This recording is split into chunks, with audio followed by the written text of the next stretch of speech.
So, ito yung balot. 16-day-old. Balatan natin. Tanggalan natin ng ano. Ayan. Pag 25 pesos ito siya pag bilhin mo sa ano. Sa, alam mo yun, yung sa street, sa highway. Malapit sa may mga palengke. 25 ang isa. Pero sa ano namin to binili? Yung sa nagbebenta talaga ng mga balot. So, bili namin is nasa 18 pesos ang isa. Yung fresh pa. Lutuin mo pa siya. Di ko alam kung 18 or 20. Basta 18 pesos or 20 pesos ang isa.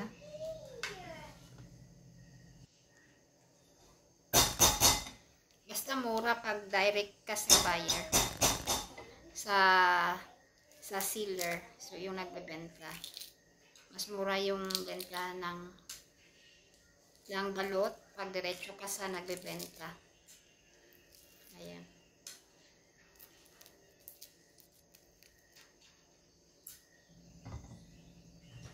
Ayan. Sobrang dami ng sabaw. Sabaw siya. Ayan.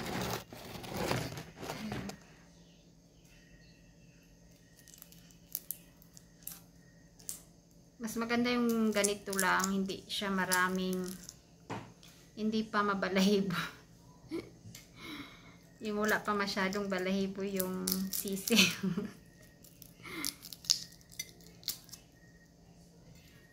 So, 16-day-old.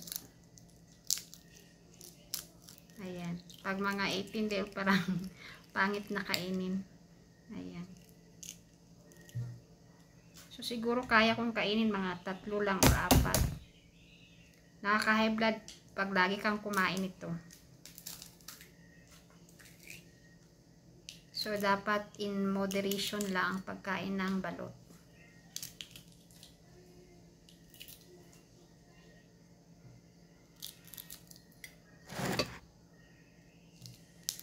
Masabaw siya.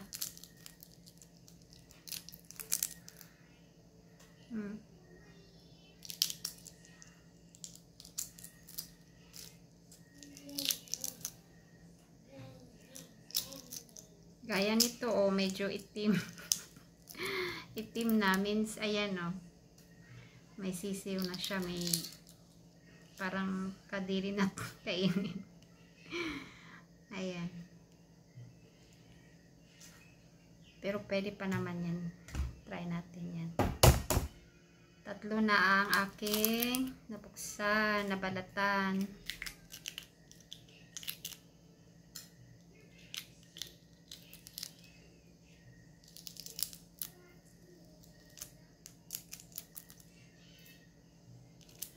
Masarap lang yung sabaw niya, no? Masarap yung sabaw ng balot.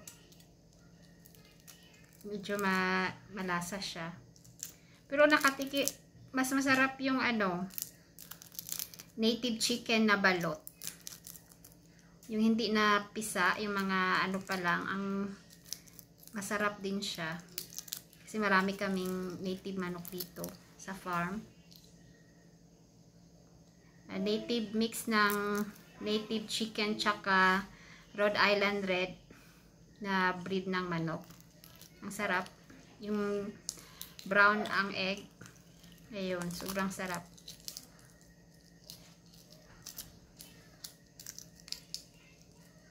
Tapos ano lang ang kinakain nun, yung mga damo lang, tapos mga mais, organic siya ba na organic balot. Ayan.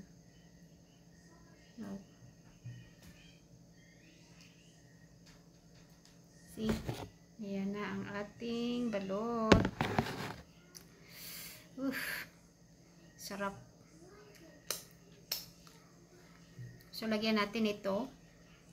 Ito daw ay sinamak. Masarap siya sa balot. Sinamak ang ingredients ay fermented, 100% fermented pure coconut nectar, tuba, fresh ginger, garlic, fresh galangal roots, and fresh chili. So may sili siya. So lagyan natin.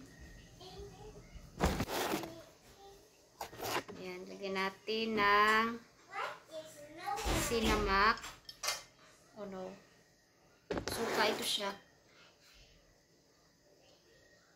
So vinegar na tuba or made of coconut nectar. Ayan, tuba. Lagyan natin. Parang marami. Ayan. First time ko tong parang maanghang siya ba? Tama na to.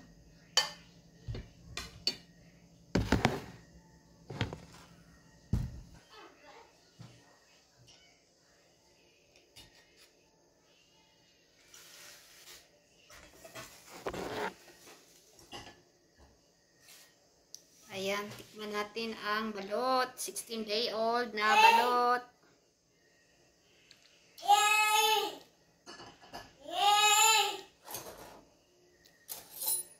Sarahin na lang natin.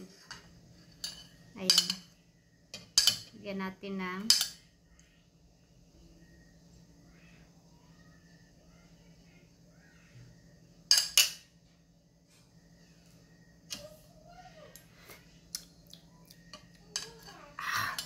anghang.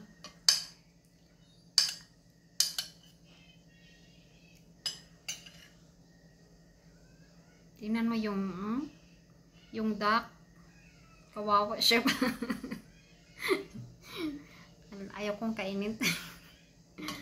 Sorry.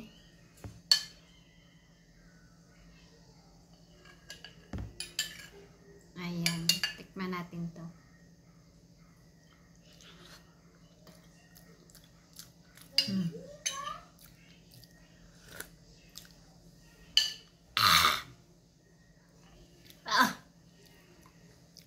Sarap. Maanghang lang siya.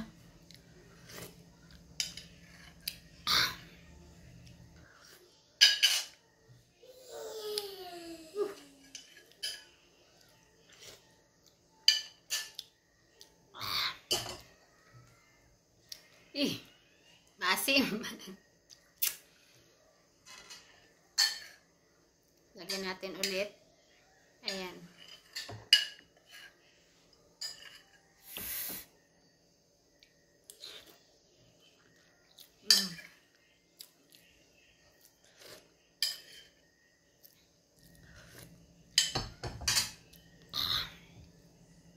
In fairness, masarap siya itong sinamak vinegar or tuba kasi made of coconut siya. Ayan.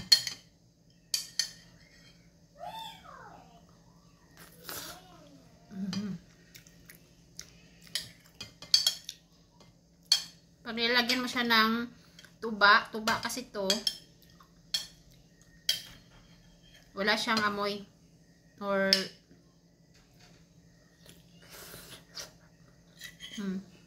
hindi siya malansa.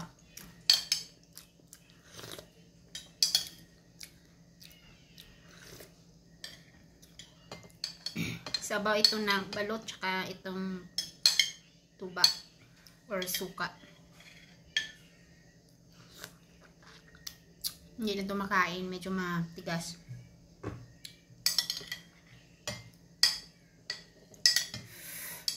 Ayan.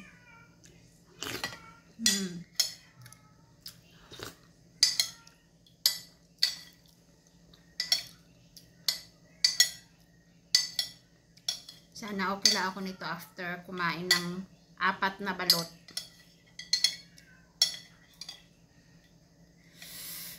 Kakaya blood daw to eh.